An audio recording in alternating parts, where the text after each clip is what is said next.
British বিরোধী উপনিবেশিকবাদ 47-এর আন্দোলন, 71-এর মুক্তিযুদ্ধ গণ অভ্যুত্থানের প্রেক্ষাপট তৈরি করে নাই। 71-এর মুক্তিযুদ্ধের মধ্যে দিয়ে তো আমরা একটা স্বাধীন সার্বভৌম ভূখণ্ড পেয়েছি। এই জুলাই গণ অভ্যুত্থান আছে তার অর্ধ শতাব্দী পরে। সেইখানে 71-এর মুক্তিযুদ্ধ, এই 47-এর আন্দোলন, অমুক তমক, এই সমস্ত ইতিহাসের এত আপনার উদ্ধৃতি ঘোষণাপত্রে থাকার দরকার ছিল না। গণ অভ্যুত্থান হয়েছে গত 16 বছরের ফ্যাসিবাদের কারণে।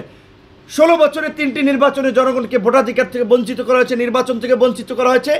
16 বছরে একদলীয় শাসন কায়েম করার জন্য ধারাবাহিকভাবে যে ঘটনাগুলো ঘটেছে, এই সামরিক বাহিনীকে পঙ্গু করার জন্য পিলখানা হত্যাকাণ্ড, আলেম ওলামাদেরকে এই হত্যা করার জন্য শাপলা চত্বরের ঘটনা, এবং এর মধ্যে মোদি বিরোধী আন্দোলন, প্রাইভেট বিশ্ববিদ্যালয়ের শিক্ষার্থীদের আন্দোলন, এবং সবচেয়ে মোমেন্টাম তৈরি করেছে কোটা সংস্কার আন্দোলন এবং নিরাপদ সড়ক আন্দোলন।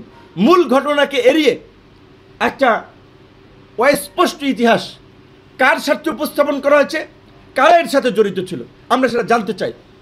তারা প্রতারণা করেছে জাতির সঙ্গে, আমাদের সঙ্গে প্রতারণা করেছে।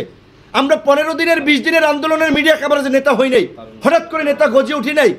আমাদের ধারাবাহিক গত এই 7-8 বছরের ধারাবাহিক লড়াই সংগ্রামে রাজপথের রক্ত এবং ঘাম আমাদের এই রাজপথের পিচের সাথে আমাদের মিশে গেছে।